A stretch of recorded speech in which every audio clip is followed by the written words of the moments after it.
रहे हैं उत्तर भारत और मैं हूं आप सभी के साथ आरती। तो चलिए बुलेटिन की शुरुआत कर लेते हैं आज की बड़ी खबर के साथ।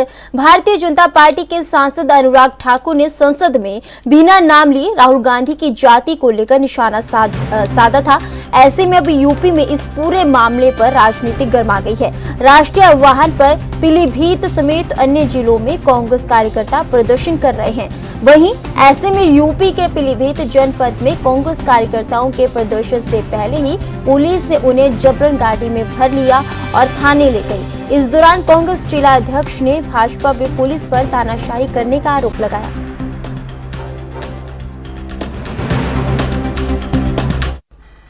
हिंद मेडिकल इंस्टीट्यूट में जिला प्रशासन और आईसीआईसीआई फाउंडेशन की ओर से आयोजित प्री स्कूल किट वितरण में राज्यपाल आनंदी पटेल का मुख्य अतिथि के रूप में स्वागत किया गया। राज्यपाल ने कहा कि आईसीआईसीआई बैंक की ओर से 500 प्री स्कूल किट उपलब्ध कराई गई है। इस पर कई जिलों से कार्यकल्प वाले आंगनवाड़ी केंद्रों के बारे में जानकारी ली। आनंदीबेन पटेल अपने हिंद मेडिकल कॉलेज में फ्री स्कूल किट का वितरण करके कार्यक्रम को संबोधित किया है।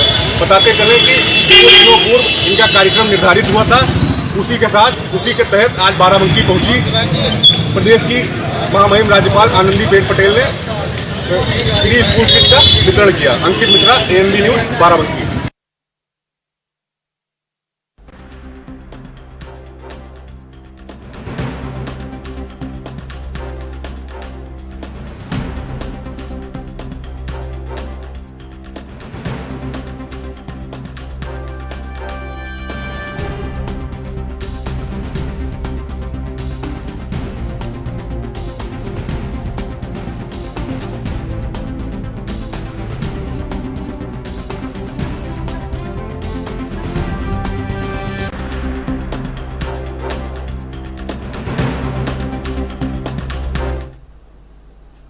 यूपी कैबिनेट मंत्री नंद गोपाल नंदी के बेटे और बहू की गाड़ी का भीषण एक्सीडेंट हुआ है। नंद गोपाल नंदी का बेटा गाड़ी चला रहा था। मर्सिडीज कार अनियंत्रित होकर डिवाइजर से टकराकर पलट गई। गाड़ी के परखच्चे उड़ गए। कार का बाएं टायर का पूरा हिस्सा बाहर निकलकर दूर गिर गया। हादसे में नंद गोपाल नंदी के बेटा बहू घायल हो गए। घायल अवस्था में दंपति पीजीआई लखनऊ में भेजे गए। तिरवा क्षेत्र के लखनऊ आगरा एक्सप्रेसवे के 194 का ये पूरा मामला बताया जा रहा है।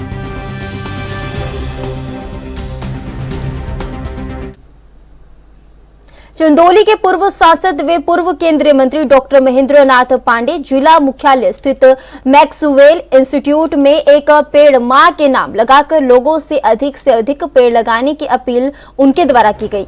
इस दौरान पूर्व मंत्री व पूर्व सांसद डॉक्टर महेंद्र नाथ पांडे ने अखिलेश यादव सहित विपक्ष पर तंज कसते हुए अखिलेश यादव के ईडी सीबीआई ईडी को समाप्त करने के बयान पर करारा जवाब देते हुए कहा कि इन लोगों को हमेशा ईडी का डर बना रहता है।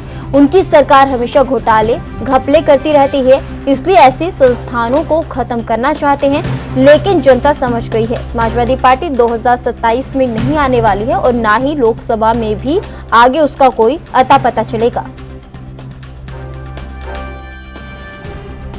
को हमेशा इस बात का ईडी का डर बना रहेगा, क्योंकि उन्होंने कृत्य ऐसे किए हैं। उन्होंने हमेशा घोटाले घपले की सरकारें चलाई हैं। आगे वो सरकारों में आने की कल्पना भी करते हैं, तो इसीलिए करते हैं कि ये जो 17 के बाद का सूखा पड़ा है उसे कितना जल्दी भरेंगे, तो इसलिए ईडी रहेगी तो सूखे में भरने में बाधा आएगी। लेकिन ऐसा उनको अवसर जनता नहीं देने वाली है। जनता भाजपा को ही उत्तर प्रदेश में 2027 में देगी और देश में 2029 में देगी, वह कल्पना ही करते। कांग्रेस विधानमंडल दल की नेता आराधना मिश्रा मोना ने स्टेट कैपिटल रीजन यानी कि SCR पर सवाल खड़े करते हुए कहा कि SCR कोई अश्वमेध का घोड़ा नहीं है कि उसे दौड़ा दिया जाए। कि विकास होना जरूरी है, लेकिन उसके लिए सभी मापदंडों का पूरा किया जाना भी जरूरी है। विकास दुबे एनकाउंटर पर पेश होने वाली रिपोर्ट पर आराधना मिश्रा ने मोना ने कहा कि हम रिपोर्ट की समीक्षा करेंगे। इसके अलावा अनुराग ठाकुर के द्वारा राहुल गांधी की सदन में जाति पूछने के सवाल पर कहा कि जो जैसी संगति में रहता है वैसे ही विचार होते हैं। अनुराग ठाकुर को पूछना चाहिए कि राहुल गांधी के परिवार के कितने लोग शहीद हुए। इस तरह की बातें लोकतंत्र में नहीं होनी चाहिए। हर बच्चे को शिक्षा मिलेगी तभी ये प्रदेश आगे बढ़ेगा और ये देश आगे। आज विकास दुबे के मामले को लेकर जो रिपोर्ट की जाएगी उसको आगे बहुत लंबा हो गया। थोड़ा सा LCD इसकी आ रही मेरे खुद ही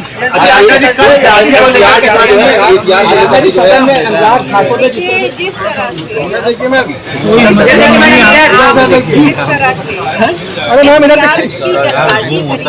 ये मैं मानती हूँ कि इसमें अभी तक किस आधार पर इन्होंने ये तय कर दिया कि अश्वमेध का घोड़ा खोल दिया उन्होंने कि जहाँ तक घोड़ा दौड़ता हुआ चला जाएगा वहाँ तक एफआईआर बन जाएगा। आखिर कौन मेडिएटिंग बॉडी किस आधार पे आपने किन मामलों पे इन जिलों को चुना, उन गाँव को चुना, आगे आने वाले किसानों की घर जा रहे हो बहुत सारे सवाल है। कुछ नहीं दे पाएंगे स्टेट कैपिटल बनना चाहिए, पर सरकार इस पर जल्दबाजी कर रही है। मेरी मांग ये है कि सरकार एक कमीशन बनाए, एक रेगुलेटरी बॉडी बनाए जो इन सारी चीजों को देखने के बाद ही जैसे संकीर्ण विचार ये सामने स्पष्ट कर दिया।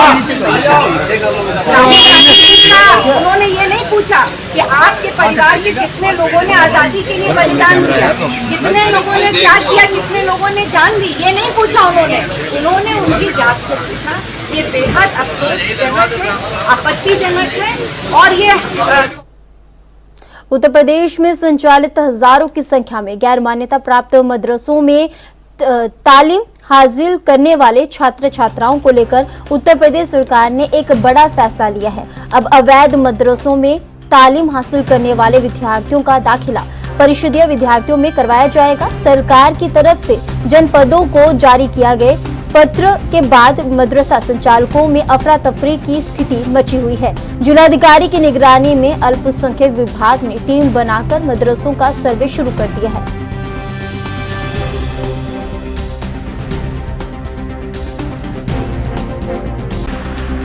शासन का निर्देश आया है कि जनपद में जो मदरसे संचालित हो रहे हैं, इन मदरसों में अगर कोई गैर मुस्लिम बच्चा अध्ययनरत है तो उसको उसका नामांकन हटा करके परिषदीय विद्यालय में करा दिया जाए, पहला। दूसरा निर्देश इसमें यह है कि अगर जो जितने भी गैर मान्यता प्राप्त मदरसे हैं उन मदरसों के बच्चों का नामांकन परिषदीय विद्यालयों में करा दिया जाए। बहराइच में कितने ऐसे मदरसे हैं जो गैर मान्यता प्राप्त हैं और कितने ऐसे छात्र हैं जिनको शिफ्ट करना है? इससे पूर्व शासन के निर्देश के क्रम में जो सर्वे किया गया था उसमें लगभग 495 मदरसे गैर मान्यता प्राप्त मिले थे। और जो निर्देश आया उसमें यह भी है कि अगर कोई मदरसा छूट गया है उस सर्वे में तो उसको भी इसमें ले लिया जाएगा, जोड़ लिया जाएगा। और दूसरी चीज, इसके लिए आदरणीय जिलाधिकारी महोदया के द्वारा टीम गठित कर दी गई है। उसमें हर तहसील के उप जिलाधिकारी, जिला बेसिक शिक्षा अधिकारी और जिला अल्पसंख्यक अधिकारी हैं। और जितने भी हमारे जनपद में, जैसे हमने आपको बताया कि 495 लगभग मदरसे सर्वे में लिए गए थे, तो उसमें लगभग 40,000 बच्चे, मतलब इतनी बड़ी तादाद पर एक जनपद की हालत है। समझिए कि लगभग 40,000 बच्चे इन मदरसों में अध्ययनरत हैं। और इनमें अध्ययनरत बच्चे हैं, ना तो इनको कोई अंक पत्र जारी होता है, ना कोई इनको प्रमाण पत्र जारी होता है, मतलब इनकी शिक्षा कोई औपचारिक शिक्षा के अंतर्गत नहीं आ पाती है। तो एक तरह से ये इन बच्चों के साथ अहित ही हो रहा है। इसलिए सरकार का ये निर्देश है कि इन बच्चों को। बादा में बिजली विभाग के एसडीओ पर बदतमीजी का आरोप लगाते हुए बीजेपी ने ज्ञापन दिया है। बिजली विभाग के एसडीओ पर शराब के नशे में बदतमीजी कर अभद्रता करने का आरोप लगाया गया है। 8 घंटे बिजली कटौती को लेकर मंडल उपाध्यक्ष राहुल सिंह ने ज्ञापन दिया है।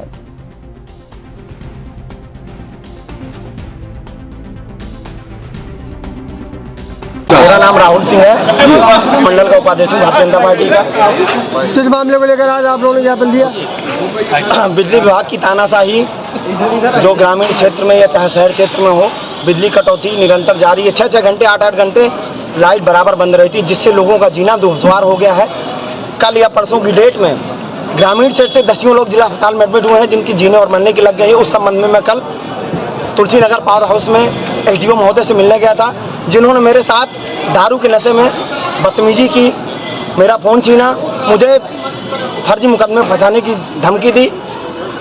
मैं किसी तरह वहाँ से बच करके आया। आज कहाँ आए थे? आज मैं उसी संदर्भ में जिलाधिकारी महोदय को यह ज्ञापन देने आया हूँ कि ये जो समस्या ग्रामीण क्षेत्र में चल रही है, उस समस्याओं का तत्काल निस्तारण हो और जो घटना जो एसडीओ महोदय ने मेरे साथ किया है उसमें जांच करवा करके उचित कार्रवाई करने की कृपा करें। डीएम साहब ने क्या कहा? डीएम साहब ने आश्वस्त किया है कि कार्रवाई होगी इस मामले में, प्रकरण में जांच करवा कर। वहीं खबर बलरामपुर से है, जहां ससुराल वालों ने बहू की चाकू गोद कर हत्या कर दी। मौके पर भारी पुलिस बल तैनात रहा। थाना कोतवाली उत्तरोला क्षेत्र के बिरदा में खौफनाक घटना का मामला सामने आया है, जहां पर ससुराल वालों ने अपने बहू की चाकू से गोद कर हत्या कर दी। आरोपी मौके से फरार हो गए। मृत का पति काम के सिलसिले में गुजरात में रहता है। बलरामपुर जनपद के उत्तरोला तहसील क्षेत्र थाना कोतवाली उत्तरोला के बिरदा का ये पूरा मामला है।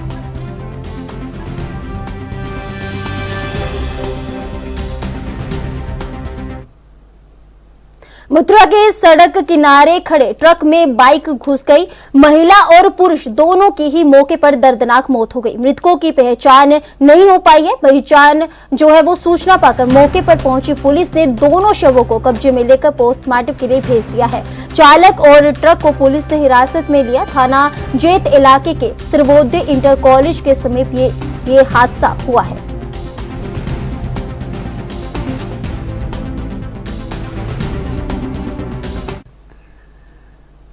गोंडा में पंचायत उपचुनाव में मतदाताओं को शराब बांटी जा रही है। पंचायत सहायक का शराब बांटते वीडियो वायरल हो गया है। बलीपुर ग्राम पंचायत में 6 अगस्त को ग्राम प्रधान का चुनाव होना है। ग्राम प्रधान प्रत्याशी शीला देवी के बेटे राहुल ने वीडियो बनाकर वायरल किया।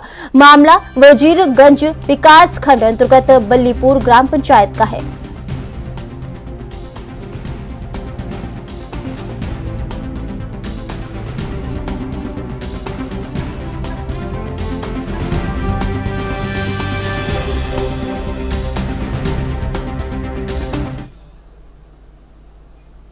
वहीं दिल्ली में कोचिंग इंस्टीट्यूट में हुई घटना के बाद मुरादाबाद में प्रशासन अलर्ट हो गया है।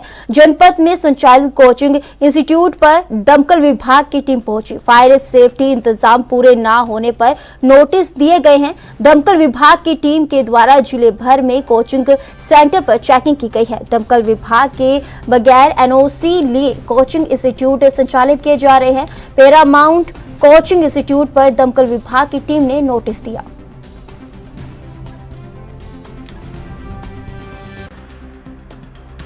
सर अभी तो सर ने बताया है कि नोटिस जारी कर दिया गया, वो कल मिलेगा सर को।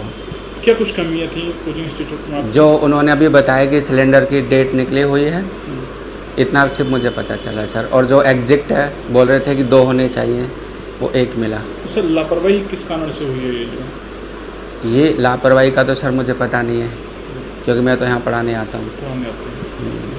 कितने बच्चे यहाँ पर स्टडी करते हैं? सर यहाँ पर हैं ज़्यादा से ज़्यादा 100 बच्चे यहाँ स्टडी करते हैं सुबह से शाम तक। सुबह से शाम तक। तो एग्जिट नहीं है, व्यवस्था कहीं ना कहीं लापरवाही रही है।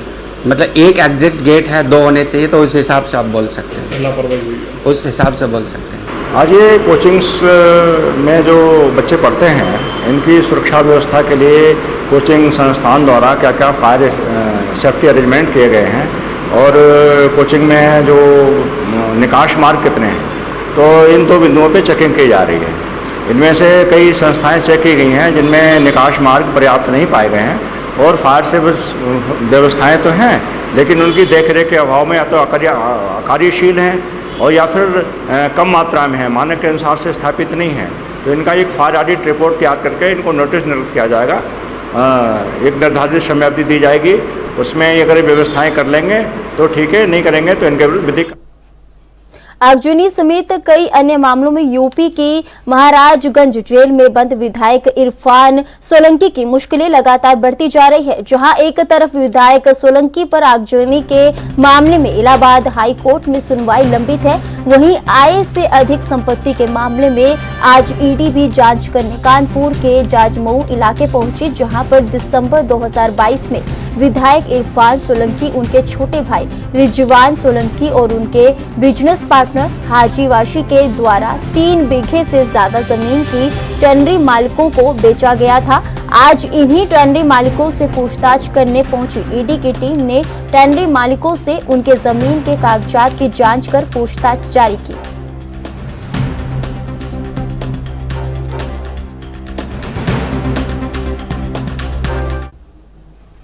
अब खबर देवरिया से है, जहां 11वीं कक्षा का छात्र आदर्श गुप्ता की चाकू गोदकर एवं बेरहमी से पिटाई कर हत्या कर दी गई। वहीं छात्र को मेडिकल कॉलेज लाया गया, जहां डॉक्टरों ने उसे मृत घोषित कर दिया। आपको बता दें कि सुबह करीब 7 बजे के आसपास महेश और गोलू नामक दोस्त के बुलाने पर आदर्श गुप्ता बाइक पर चला गया और दोपहर 12 बजे के करीब करोधी पडरी के बीच में रोककर कुछ युवकों द्वारा मारपीट कर चाकू से उसे घायल कर दिया गया। वहीं मौके पर पहुंचे एसपी संकल्प शर्मा ने मृतक के परिजनों को आश्वस्त किया है। फिलहाल पुलिस ने शव को कब्जे में लेकर पोस्टमार्टम के लिए भेज दिया है और आरोपियों की तलाश में जुट गई है। ये जनपद देवरिया में भलूनी थाना क्षेत्र के अंतर्गत पडरी ग्राम की घटना है, जहां एक युवक जिसकी उम्र लगभग 18 वर्ष है, उसे उसी के साथ पढ़ने वाले कुछ सहपाठियों द्वारा चाकू मारकर घायल किए जाने का मामला सामने आया। युवक को तुरंत हॉस्पिटल पहुंचाया गया, जहां इलाज के दौरान उसकी मृत्यु हो गई है। परिजनों से बात की जा रही है और जो भी तहरीर दी जाएगी उसके आधार पर सुसंगत धाराओं में अभियोग पंजीकृत किया जा रहा है और जो अपराधी हैं, जो अक्यूज्ड हैं, उनकी गिरफ्तारी के लिए 3 टीम बनाई गई है। जल्दी ही अक्यूज्ड की गिरफ्तारी कर ली जाएगी। हम लोग किसी से कोई दुश्मनी नहीं थी। सुबह रोज ये साइकिल से पढ़ने जाता है, लेकिन उसका एक दोस्त आया और बोला ना कि आज आया तो ये बोला ना मम्मी आज अपनी दोस्त के साथ बाइक से जाए, बारिश आवत आगे और बारिश से बारिश की वजह से हम लोग कहीं जाओ और उसके बाद ये बात आ गई। किसी से कोई दुश्मनी नहीं थी। कौन लड़का घर पे आया था? हरदोई के बीच शहर में सरियाम वकील के घर में घुसकर गोली मारकर हत्या कर दी गई। बता दें कि उनकी हत्या से साथी वकीलों में जबरदस्त गुस्सा और नाराजगी है। बुधवार को नाराज वकीलों ने सिनेमा चौराहे को जाम कर जमकर विरोध प्रदर्शन किया। अधिवक्ता संघ अध्यक्ष नेतृत्व में वकीलों ने डीएम व एसपी से मिलकर जल्द घटना के खुलासे की मांग की है। अधिवक्ता के निधन पर शोक संवेदना व्यक्त कर वकीलों ने 5 अगस्त तक न्यायिक कार्य से विरत रहने का निर्णय लिया है। आंदोलन के लिए उतरे और क्या अल्टीमेटम दिया है आप लोगों ने और क्या पुलिस से अधिकारियों से बात हुई है? कल शाम को हमारे वरिष्ठ अधिवक्ता कमिश्नर अधिवक्ता था बेरहमी से 3 लोगों ने जाकर के वहाँ कत्ल कर दिया। 2 सीसीटीवी कैमरे में कैद और सीसीटीवी फुटेज पुलिस ले गई, लेकिन अभी तक कोई गिरफ्तारी उन्होंने नहीं कर पाई। क्यों नहीं कर पाई इसका कारण वही जान पाएंगे। तो हमको बताते हैं ना, हमको जानना उनको चाहते हैं। हम सिर्फ ये चाहते हैं कि हमारे मुलजिम गिरफ्तार हो और उनको सजा हो। अगर काउंटर कर पाए काउंटर कर लेने, मकान में गिराई दे सकते हैं, क्योंकि इस तरीके से अगर वकीलों के साथ अगर व्यवहार होने लगा तो भविष्य में हम लोगों का बैठे बहुत चौपट और ये लोग बहुत चौपट। ये कल रात को लगभग 7:45 बजे की घटना है। ये 2 व्यक्ति वरिष्ठ अधिवक्ता हैं, कनिष्क मल्होत्रा नाम है इनका, इनके घर पर हैं, किराए के मकान में रहते थे और इनसे ये कहा कि कोर्ट मैरिज के संबंध में बात करनी है। इनके मुंशी ने बात सुनी थी और उसके पश्चात इन्होंने पे गोली मार कर उनको घायल कर दिया और वहाँ से निकल गए थे। उनको तत्काल अस्पताल पहुँचाया गया और उसके बाद उनको रेफर किया गया लखनऊ पहुँचते ही उनका दुखद देहांत हो गया। इस घटना के खुलासे के लिए मल्टीपल टीम्स लगाई गई थी। तो पहले जब कल इनके परिजनों से बात हुई थी, इनके जो भाई हैं हर्ष मल्होत्रा से बात हुई थी, तो उन्होंने प्रॉपर्टी डिस्प्यूट की बात की थी। जिस मकान में ये रह रहे थे उस मकान को कुछ साल पहले खरीदा गया कुछ लोगों के द्वारा और उन्होंने ये भी बताया कि इनसे कहा जा रहा था ये मकान छोड़ दें। इस बात का भी विवाद हो सकता है, जैसा कि उनके भाई ने बताया था। फिलहाल गणेश मल्होत्रा जी का पोस्टमार्टम चल रहा है, शीघ्र उनका पोस्टमार्टम करा दिया जाएगा उनके भाई ने एक तहरीर दी है जिसमें उन्होंने कहा है कि 2 व्यक्ति आए थे और कोर्ट मैरिज के संबंध में बात करनी थी। उन्होंने उनकी गोली मार के हत्या कर दी। अज्ञात व्यक्तियों के खिलाफ उन्होंने तहरीर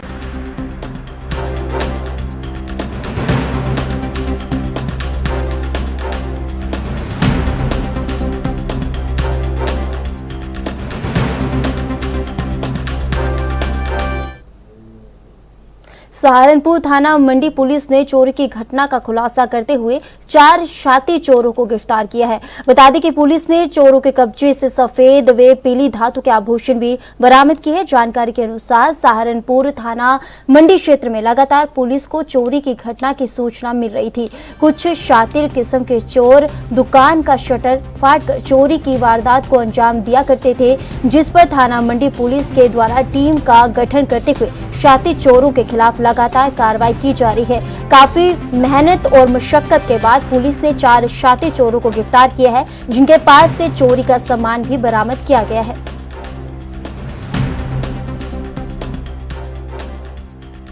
कुछ दिनों पूर्व थाना मंडी में बेहट रोड पे 2 दुकानें थी। एक परचून की दुकान जिसमें थी, उसका शटर फाड़ा गया था और उसमें से कुछ ये सिगरेट बीड़ी और कुछ पैसे उसमें से निकाल लिए गए थे गले में से। और जब हमने उस घटना का सीसीटीवी फुटेज देखा तो जो पूरे गैंग को हमने ट्रेस बैक किया तो पता चला कि थाना कुतुबशेर में भी इनके द्वारा एक जनसेवा केंद्र था, उसका शटर फाड़ के भी उसमें से लैपटॉप निकाला गया था।